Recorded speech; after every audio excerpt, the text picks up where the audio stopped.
I'm excited to have Vicki Hess as our guest for Successful Speakers. Vicki Hess is a highly regarded speaker, author, consultant, and virtual coach. And she shares her expertise in employee engagement with healthcare organizations all around the country. Vicki has her Bachelor of Science degree in nursing and a master's degree in human resource development. And she's principal of the Employee Engagement Solutions Company, her company. She has more than 30 years of hands-on business and healthcare experience to provide inspirational and evidence-based strategies for workplace engagement. In fact, Vicki told me that she's celebrating her 20th anniversary of her business this year. Now, Vicki Hess teaches healthcare leaders and staff how to improve and sustain employee engagement, reduce stress and burnout, and retain valued employees, and also live in a professional paradise. Isn't that something we all need today? Vicki is also one of 300 women in the world who has earned her CSP, which is the Certified Speaking Professional designation. And this is the international standard of excellence. So now I welcome Vicki Hess to our interview. Thank you, Lynda. It's great to talk to you. It's great to talk to you. And Vicki, I know you for so many years, but the interesting thing is when I first met you, we were sitting on the sidelines of our son's basketball games I think in a middle school or a high school gym. And we just talked about the kids, but we also talked about our businesses. Mm-hmm. So I don't know how many years ago that was, but I know it was, I guess we can count it in decades almost. Oh yeah, definitely. I remember it well. I totally remember that. And you know what I remember, Vicki? We talked about the different things that you were doing to build your business, and I was talking about my business. But to me, what was amazing is then a few years later, I was at one of the HR conferences, and you were one of the speakers there. I had never heard you speak before, and I walked into the room to listen to you, and you were amazing. Thank you. You were absolutely amazing. And so it was wonderful to see, we talked about it, but I got to witness what a successful and engaging speaker that you were. Thank you. So my first question for you, Vicki, is what were the stepping stones? Because I knew you before all that. What were the stepping stones that got you to where you are today? Wow. So when I was little, I loved to speak. Like I was the 7th grade MC for our elementary school graduation. And I was always trying to take whatever microphones were around. And it wasn't like a debate team kind of microphone thing. It was just more, what can I do? In college, I was an officer in my sorority. I always loved being on stage in a learning way, not on stage in a theater way, but on stage in a learning way. And when I went to nursing school, that was so opposite of that. It was, very, very different. So I graduated from college, I was like, oh, can I really do that nursing stuff? And I kept going back to what I was good at, which was the speaking, the training, the teaching. So I did nursing for a little while, but then I got my master's degree in human resource development and focused on organizational development and learning. And then I finally thought, well, I've got something to talk about now. And while I was doing that, I was working as a nurse at a local hospital in Baltimore, where I had lived at the time. And I went to the nurse recruiter and I said, what could I do? I've got this training background, but I've also got a nursing, doing nursing, and how could I put that together? And I ended up working in the staff development department at the hospital. So it was fantastic because I was getting paid to kind of develop my craft, And I did that for 7 years. And I had lunch one day with another speaker. And he said to me, why don't you have your own business, Vicki? And I was like, I can't do that. I don't know anything about running my own business. That seems really risky. And he said, well, no, it's riskier to have all your eggs in one basket, AKA your employer. Mm-hmm. If you have a bunch of clients, then you're spreading out your risk. And I was like, that's interesting. My younger son, who our kids played basketball together, was starting middle school. So that's probably right around the time when I was sitting with you. And I talked to my husband and we were like, sure, let's try it. Because if it doesn't work out, I knew I could get a job at another hospital. So at that time, I would talk about any topic to any audience. I always joke, like if someone came to me and said, we need an hour program on salt and pepper shakers, I'd be like, yep, I will be glad to do that for you. Because that was what you did when you started your business. And I was a master, I mean, a jack of all trades, kind of master of none. I was always one step ahead of my client. I always knew more than they did, but I didn't have depth. When I went to my first NSA meeting in 2005 in Atlanta, it was life-changing, game-changing, business-changing, because I realized, first of all, that there was a whole tribe of people like me that did this. I started my business in 2001. I kind of wasted 4 years. I wish I would have joined earlier, but I didn't. So, and at that meeting, I said, I'm going to be a CSP in 3 years. I'm going to write a book in 3 years. You know, I set all these goals. I'm going to become a solid content expert in something in 3 years. Like this was my goal. And so that was kind of the 2001 to 2005. I was sort of wandering. I'm a great networker. I had a sales background with Xerox for a little while. I knew how to do that. I was good at the training. I could do the training on the salt and pepper shaker if they wanted me to, you know, and people could enjoy it. And so that was my first 4 years. Then once I hit that 2005, where I thought, this is really more like a business now. I've been doing this long enough that I can make this work. And so that was kind of the beginnings, and then kept going from there. Here you are. And I do remember you traveled out when I knew you way back when. You were even doing some training and facilitation or something. I remember you were telling me about it, that you went to lead some groups, or you were there for a retreat. What was that? Right. So I definitely was working with a nonprofit at the time called Leadership, that I was working with college students, and I would go lead this week-long leadership facilitation. So taking their curriculum and doing that program with the college students. That was great skill development for me too. I was getting paid a very tiny bit, like an honorarium for that. But the other really cool thing about that was you thought a lot. Like you were, as a role model to these college students, all the questions we were asking them to think about leading with integrity and what are your values and ethical decision making. It was kind of like, you can't help but thinking about it yourself. And that really helped shape my business and the direction as well. So that was really formative for me back in those days. So it was interesting. You were teaching something, but you were learning at the same time. Absolutely. Absolutely. So you said NSA was very instrumental, and I'm a member of NSA as well. What would you say was some of the best advice that you got, or the best guidance you got? Yeah, some of the best advice I got was not to listen to all the advice I got, because it's very easy to get overwhelmed when you listen to folks. And actually, one of my very favorite programs I was on the platform for was at an NSA DC, the DC chapter, where I did a presentation on why niche marketing is the only way to go, because I'm so niched in healthcare.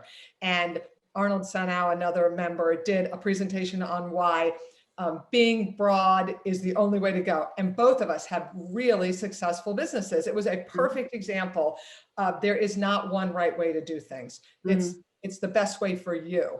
And so that's one of the best things I learned, is that there's many different ways to approach the business, the speaking.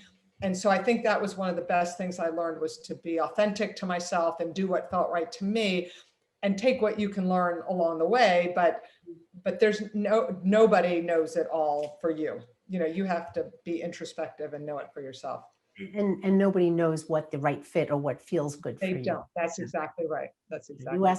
Ask 10 people, you'll get 10 opinions. Exactly. And I think that's an example. And then you run home and you try that first one, and then you try that second one. You're like, oh. And they may not be right for you. Yeah, definitely. Vicki, what do you enjoy most about what you do? Being of service. I love when I get an email from a nurse manager who's got, 100 people reporting to her, and she's, 24/7 coverage. She's got a pager on her, now her cell phone, And she says, oh my gosh, I did XYZ that you shared with us and it worked beautifully. I mean, I got one of those emails today in my I have a virtual coaching program, an online video series that I do. And there's this one lady and she's been great about posting in the discussion board because a lot of people don't do that. And I think she just wants the validation of, am I doing this right, et cetera. And she said, it's been working so well. One of the things I talk about with employee engagement, I define it as when employees are satisfied, energized, and productive. And she's been using that terminology and employees are catching on with it. And she said, it's really working great. It's changing the environment in my work unit. And I'm like, yes, so that's what I like best, when someone actually does what I'm teaching and it helps. And they let you know. Yeah. And they tell me, yeah, definitely. Now, you and I are both healthcare professionals by training. You're being a nurse and I'm a speech language pathologist. What do you use in your training to help you take care of yourself, to take care of your voice, to take care of your well-being, because speaking is rigorous? Yeah, I have never been one that did not take care of myself. I guess in the last 12 years, I had a cancer diagnosis in 2008, and I didn't ever think I was somebody who needed a wake-up call or, anything, but it did change the way I looked at how I was living my life. And 2008 was this whole economic downturn as well. It was not good. And if you remember from my 2005 was when I went to NSA, 2008 was when I said I was publishing my book and getting my CSP. So all in the same year, I published my book, I got my CSP, and I had cancer, chemotherapy, surgical complications, blah, blah, blah. So that was a real pivotal year for me, and the whole economy crashed. It was like, whoa, didn't see this coming. It was like high, high, high, book, CSP, low, low, low, cancer, economy crashing. But that maybe was a reawakening for me.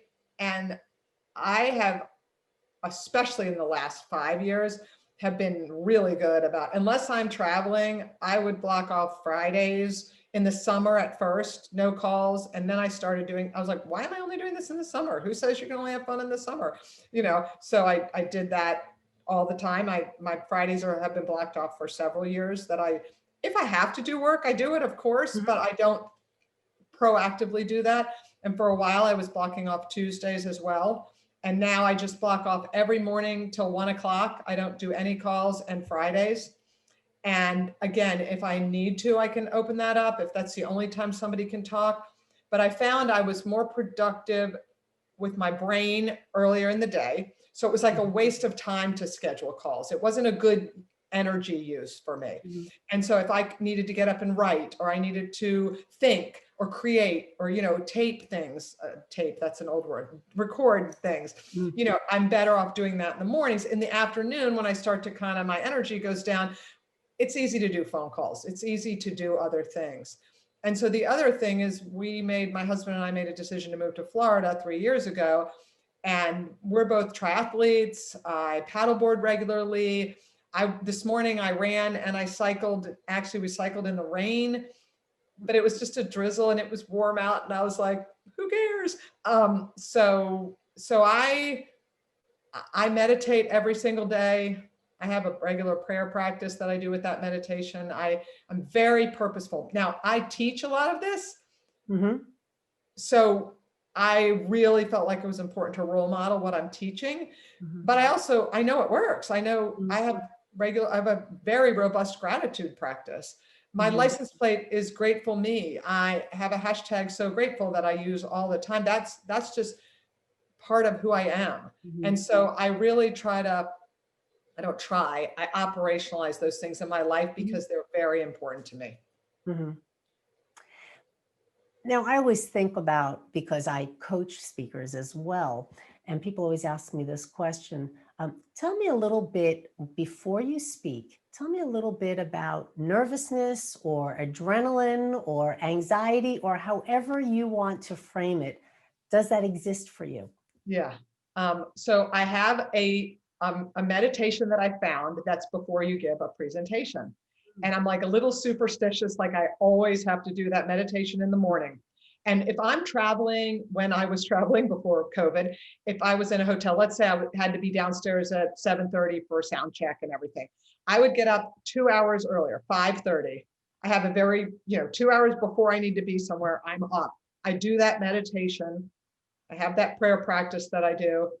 And then I prepare, I review everything one last time. I review my notes from the client. I review their objectives. I'm very purposeful. And this is all with a cup of hot tea in my hotel room, where I'm doing that. Then it's the getting ready physically part, the getting dressed and the hair and makeup and all that stuff. And so by the time I get to where I'm going, a lot of my nerves are calmed because I'm so prepared. Mhm. Now, when I'm backstage and they're introducing me, I get the flutters again. And the way that I've found to make sure that I'm on my game every time is I have a really powerful opening. I'm very prepared for my opening. I know exactly what I'm going to say, how I'm going to say it. That part I feel so confident in. And so that lowers my nerves, because I think all of us would find the more prepared you are, the less nervous you are, right? Now, stuff can happen, but the more prepared you are, that stuff, it's okay. You can bounce back, you can shift, you can pivot, whatever. Right. Well, So, and it's being prepared, but also being present. So if something goes yes, wrong, you just deal with it. that's Don't right. worry about it. Don't That's right. anticipate it. Just deal with it. Exactly. And I also have one last prayer that I say right before I go on. I go to the ladies' room, and part of that is being open to allow whatever message that needs to come through me, that I'm the conduit. And the last thing I always say is, this is not about me. This is all about the people in my audience. And I truly, truly mean that. And it's been interesting, Lynda, with the virtual programs, it doesn't feel the same, of course. It's not the same as being there in person. And even my prep, it's easy to sort of be like, oh, it's just a webinar. It's just a virtual program. Do I really need to go through my things? And I found, yeah, I do. I don't necessarily need to get up 2 hours early because I'm walking down the hall, or, it makes it a little easier, but it's been interesting to see like how those practices still apply. Well, and Vicki, it's so interesting because the virtual meetings, I think, and again, professional speakers will agree with me, I know, it's not just, well, it's a Zoom meeting, doesn't matter. You're Right. still presenting. Of And course. I find you may not see the audience as well and feel the energy, Or at but all. for them, it's more intimate because they're seeing you up close, maybe That- closer than other than through a big jumbotron or whatever it might be. You're right in their room with them. And I think that we have great opportunities to engage in a different way than we might if we're in this big room. That's really interesting. And I heard Brene Brown. I was listening to a podcast with Alan Alda and Brene Brown today. It's called Clear and Vivid. I just happened upon it. I was like, I love both of them. So I'm like, I want to hear what they have to say. And she was talking about storytelling, which of course, speakers, we love storytelling. And she was saying how empathy is such an important part of storytelling. And when she's speaking to groups, she can see if the group is catching on by their body language. And I wanted to jump into my radio, because I was listening to it on my car, and say well, what do you do during COVID when you can't see your audience? When it's set up like a webinar, how you can't see the empathy, you can't see if they're getting the story, you don't see the expressions. And I wanted to ask her, do you know the answer to that question? How do you judge that? Because you're a pro at this too. Well, it's really interesting because you always encourage people to have their screens open, their cameras open. But I've been in situations, in fact, once for Chesapeake Human Resource Association, they asked me to speak and I said, is it going to be Zoom meetings? And they said, no, it's Zoom webinar. Right. Wow. You can't see them. I want to see the people, the whole point. I need them to engage. Of course, we get to engage in the chat room. That's right, which helps. And we keep calling out people and talking to people and maybe putting them in breakout sessions where they can see each other. But no, you don't have the breakout sessions, I don't think. No, not during the webinar, right. No. So the meetings is what I like to do, but I found it was a challenge to be shifted over into Zoom webinar because I didn't have that. So you have to go that extra yard to engage by asking people to write in, but you're not seeing them. Right. That is a challenge. So I think we just have to get creative on keep asking questions and have them type it in. So at Right. least we're getting some feedback. But Vicki, you know, we pick up so much nonverbal by tone of Right. voice and body language and facial Absolutely. expression. And so you know who's bored, you know who's not Right. paying attention, and we And are missing that. So yeah. I don't have the answer when they put us on a platform that we don't have that control. And if Right. there were 500 people, we're not looking at 500 Yeah, you people. can't see them anyway. Yeah. But for them, my point was, for I them, love that. sometimes is a better experience for them. Yeah, I did not think about that. That's a really good point. The other thing that I found really weird is I use a lot of humor. Mhm. And when you said, what's my favorite thing? One of my favorite things is when people laugh, and I don't hear that anymore. You know, I don't like that either. And so Other that's than been, right, other than people using the emoticons or, yeah, but but that, it's not the same thing. and so many people don't even know how to use those, you know. True. And if you're really engaging and presenting and being present, you can't sit there and read that chat room. You No, need somebody yeah, else to right, help you with it. right. I did recently present, a hospital brought me in, and they said they happened to be in the Fort Lauderdale area, which is only an hour from me. And they said, we're going to be filming at our, recording at our headquarters building. It's not in the hospital, you know, it's in an office park, and everyone will be masked and there'll only be 4 people in the room. And would you be willing to come and do that? And I was like, yes, totally. I would Give love me to do people. that. Right. And the cameramen were laughing at my jokes. I was like, oh, this feels so good, you know, because not my jokes, but my stories, you know. It's really hard to speak in a vacuum when you're a professional speaker and you draw your energy from your From that. audience. It is. It really is. It is a challenge. I mean, I Definitely. even tell people do something as simple as put a picture up of people or of an audience. So That's at a least you're looking at totally, people. that's a great idea, Linda. I haven't done that. That's a great idea. It just gives you a sense that there's a crowd of people. They're not moving, they're not giving you any feedback, but at least it's more like better than a camera lens because we Yeah. just see it ourselves. Yeah, that's good. So that is challenging. So I asked about any hidden talents. You told me so many interests and what makes you unique with the triathlon and all the activities you do. Are there any special talents besides your sense of humor that you bring to your presentations? I think one of the things that I do, and I've actually spoken about this at the Pittsburgh NSA chapter and the DC chapter, is I do a tremendous amount of prep work. My topic is employee engagement. I'm very big on client engagement. And so even though I only work in healthcare and I'm a nurse and I know exactly what it's like to be a nurse, I still spend a lot of time up front, better understanding my organization, who I'm going to be speaking to. And my favorite compliment, if you were to look at the testimonials on my website, would be Vicki knew exactly how our audience was feeling, and the audience felt that. And it felt like she works here, you know, that kind of, I'm an insider.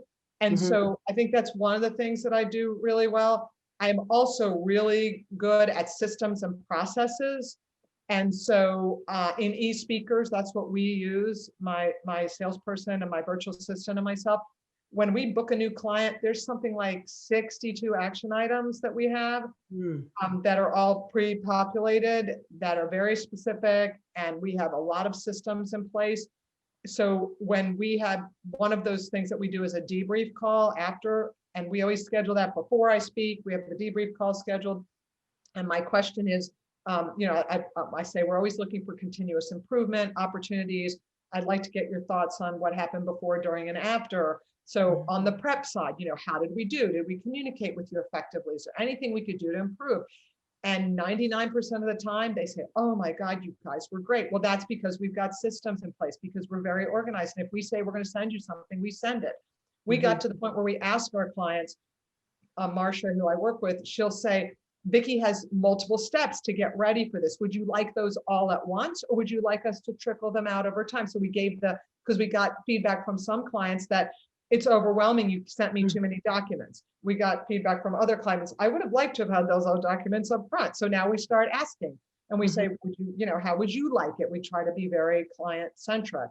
And so I think beyond the being on stage part, what's made me a successful business person is the before, during, and after, and staying connected. The other thing that I do is I'm very active on LinkedIn, and I have a very purposeful presence there because that's where my decision makers are. And like if I'm doing a free webinar, we might send, sometimes my husband helps me with this, but we might send 2,000 personal messages inviting people to the webinar.